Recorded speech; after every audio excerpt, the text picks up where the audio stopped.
नमस्ते विद्यार्थियों, मैं भगवान सिंह अजमेर क्लासेस के ऑनलाइन यूट्यूब चैनल में आपका हार्दिक स्वागत करता हूं। विद्यार्थियों, आप इस वीडियो को पूरा देखें और अपने साथियों में इसको ज़रा शेयर करें। इस चैनल को सब्सक्राइब करें। तो आज के करंट अफेयर्स पर चर्चा करते हैं। इसमें मुख्य रूप से 3 पॉइंट्स पर बात करेंगे। पहला, अंकटाड की रिपोर्ट के बारे में बात करेंगे। दूसरा, प्रत्यार्पण जो संधि है उसके बारे में।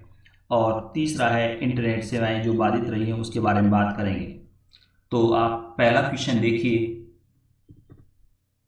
व्यापार और विकास पर संयुक्त राष्ट्र सम्मेलन के द्वारा तैयार रिपोर्ट के अनुसार इस वर्ष की पहली तिमाही जनवरी मार्च में वैश्विक व्यापार में कितने प्रतिशत की गिरावट आई है?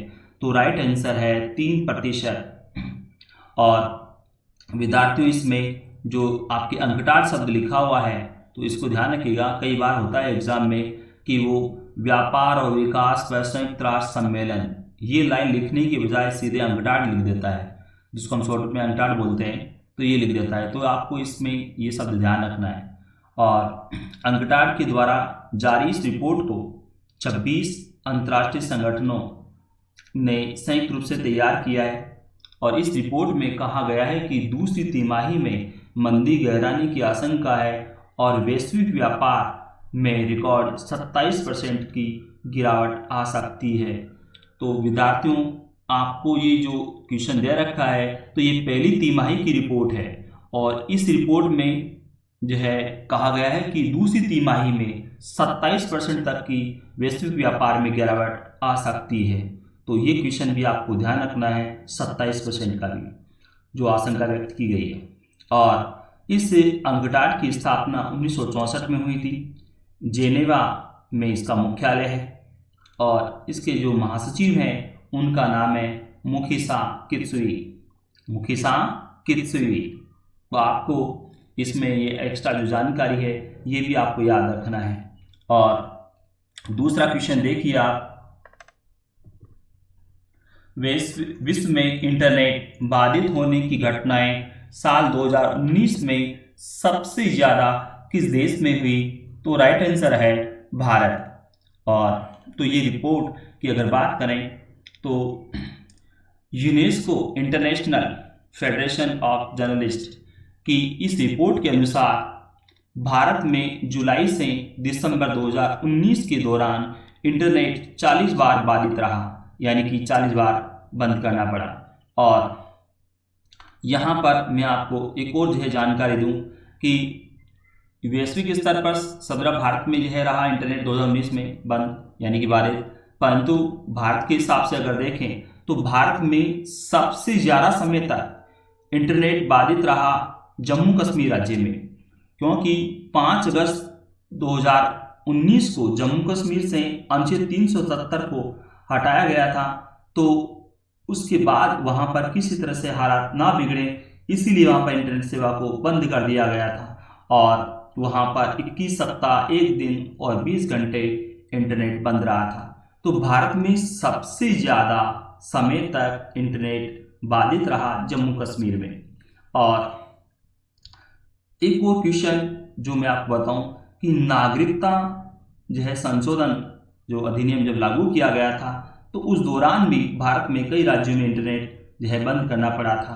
तो यूपी में उस दौरान 17 बार इंटरनेट जो है बाधित रहा था और जम्मू कश्मीर की बात करें तो वहां पर 11 बार।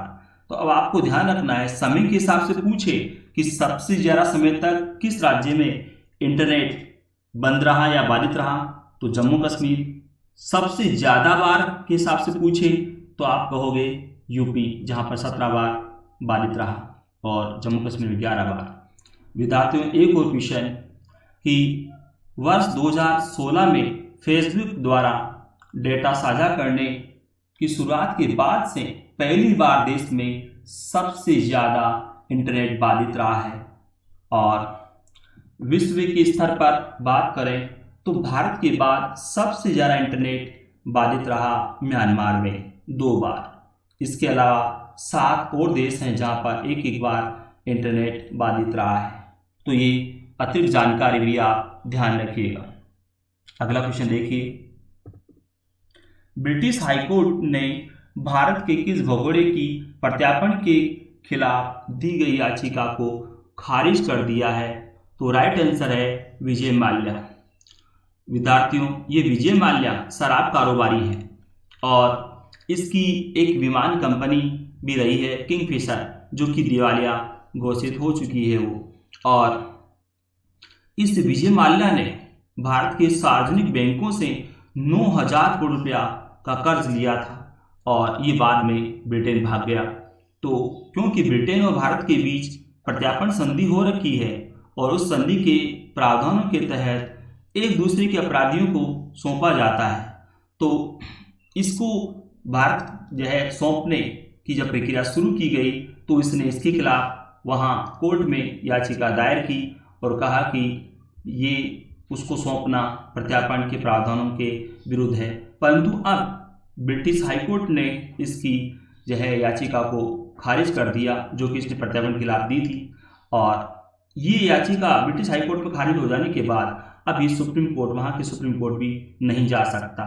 अतः इसको अब 28 दिन के अंदर अंदर भारत को सौंपना होगा और वहाँ इसको प्रत्यावर्त किए जाने के पत्र पर हस्ताक्षर किए जाएंगे। तो 28 दिन के अंदर अंदर ये भारत जो है भेज दिया जाएगा विजय माल्या। और विद्यार्थियों, आपको पता होना चाहिए कि नीरव मोदी पर भी, जैसा मैंने पिछली वीडियो में बताया था, नीरव मोदी पर भी जो है वहाँ पर प्रत्यार्पण के बारे में कोर्ट में जो सुनवाई चल रही है, तो उसको भी बाद में भारत को सौंपा जाएगा। तो ये आपको ध्यान रखना है। और एक और जानकारी मैं आपको दूं कि ब्रिटिश जो है गवर्नमेंट में गृह मंत्री हैं प्रीति पटेल, जो कि भारतीय मूल से संबंधित हैं। तो आप अगला क्वेश्चन देखिए। इसमें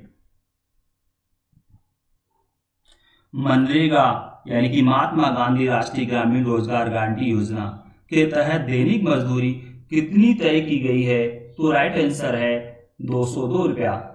और इस योजना के तहत पहले दैनिक मजदूरी तय थी 182 रुपया, तो 182 रुपया से बढ़ाकर अब कर दिया गया है 202 रुपया। तो इसका अगला क्वेश्चन देखिए आप। प्रवासी मजदूरों को 2 महीने का मुफ्त राशन देने के लिए केंद्र सरकार कितना धन खर्च करेगी? तो राइट आंसर है 3,500 करोड़ रुपया। और इसके तहत जिन मजदूरों का राशन कार्ड नहीं बना हुआ है उन्हें भी प्रति व्यक्ति 5 किलो राशन और 1 किलोग्राम चना जो है दिया जाएगा और ये मुफ्त जो है वो राशन 2 महीने तक दिया जाएगा। तो इस पर कुल खर्च होगा सरकार का वो 3,500 करोड़ रुपया। अगला क्वेश्चन देखिए आप। मुद्रा शिशु ऋण कितनी समयावधि के लिए दिया जाएगा? तो राइट आंसर है 1 वर्ष। और इसमें मैं आपको बताऊं, ये योजना यानी कि मुद्रा शिशु ऋण योजना पहले से ही संचालित है और इस पर अब तक 1,62,000 करोड़ रुपया जो है इस योजना के तहत दिया जा चुका है। और अब आत्मनिर्भर भारत अभियान के तहत इसके लिए 1,500 करोड़ रुपए का और प्रावधान किया गया है। तो आप इसमें क्वेश्चन को ध्यान रखिएगा, जो मैंने अभी बताया 1,500 करोड़ रुपया जो इस योजना के तहत और जो है दिए जाने का प्रावधान किया है और अब तक कितना खर्च किया गया है ये भी आपको याद रखना है। नेक्स्ट क्वेश्चन देखिए। आत्मनिर्भर भारत अभियान के तहत नाबार्ड के जरिए किसानों के लिए कितने करोड़ रुपए का अतिरिक्त फंड केंद्र सरकार द्वारा दिया जाएगा? तो राइट आंसर है 30,000 करोड़ रुपया। अगला क्वेश्चन देखिए आप। हाउसिंग सेक्टर और मध्यम वर्ग के लिए घर खरीदना आसान बनाने के लिए क्रेडिट लिंक्ड सब्सिडी स्कीम की तारीख कब तक के लिए बढ़ा दी गई है? तो राइट आंसर है 31 मार्च 2021 तक के लिए। पहले इस स्कीम की लास्ट तारीख थी मार्च 2020, तो अब इसको बढ़ाकर कर दिया है 31 मार्च 2021 तक के लिए। और अगला क्वेश्चन देखिए आप। इसमें अंजुम मौदगिल किस खेल से संबंधित है? जिन्हें राजीव गांधी खेल रत्न पुरस्कार दिए जाने की अनुशंसा की गई है? तो राइट आंसर है निशानेबाजी। और क्योंकि ये लगातार निशानेबाजी में अच्छा प्रदर्शन जो है कर रही हैं, तो इनके लिए ये अनुशंसा की गई है कि इनको राजीव गांधी खेल रत्न पुरस्कार दिया जाए। अगला क्वेश्चन देखिए आप इसमें,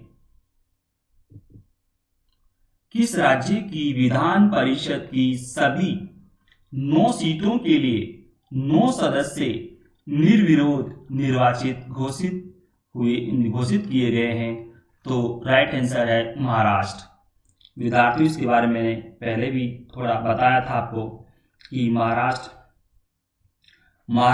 राज्य में विधान परिषद के ये जो चुनाव हुए हैं, तो इसके बारे में थोड़ी आपको जानकारी दूं कि भारत में जो है 6 ऐसे राज्य हैं जहां पर राज्य विधानमंडल द्विसदनात्मक है, यानी कि विधानसभा और विधान परिषद ये 2 सदन हैं। तो ऐसे जो है राज्य हैं 6। तो इसमें मैं आपको नाम बता देता हूं, कर्नाटक, यूपी, महाराष्ट्र, बिहार, तेलंगाना और आंध्र प्रदेश। तो ये 6 राज्य हैं जहां पर राज्य विधानमंडल द्विसदनात्मक है, मतलब 2 सदन हैं, एक विधानसभा और एक विधान परिषद।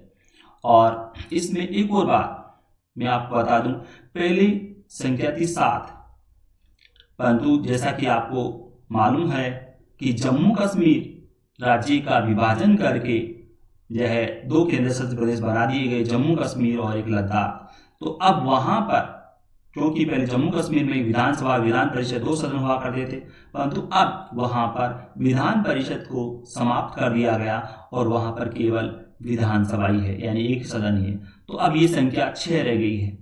और आंध्र प्रदेश राज्य सरकार ने जो है विधानसभा में प्रस्ताव पारित कराया है कि उनके यहाँ दूसरे सदन विधान परिषद की आवश्यकता नहीं है, और ये प्रस्ताव पारित कराकर उन्होंने केंद्र सरकार को भेज दिया है।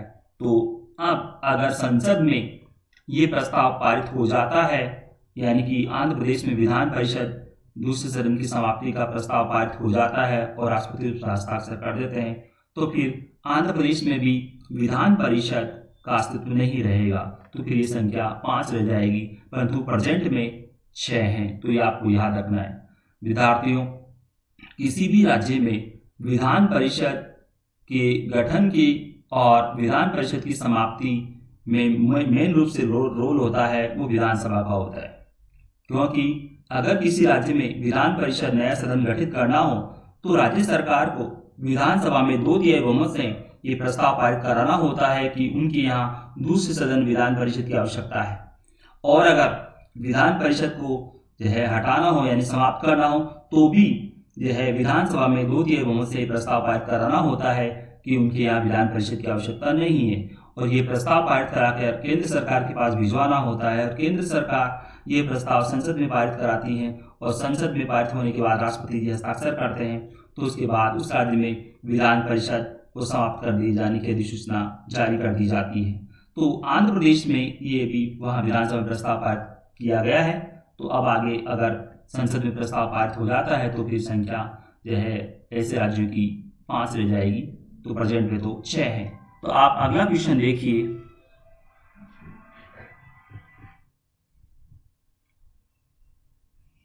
संयुक्त राष्ट्र की अर्धवार्षिकी रिपोर्ट के अनुसार कोरोना विषाणु के असर से अगले 2 वर्षों के दौरान वैश्विक उत्पादन में कितने अरब डॉलर के नुकसान की आशंका जताई गई है?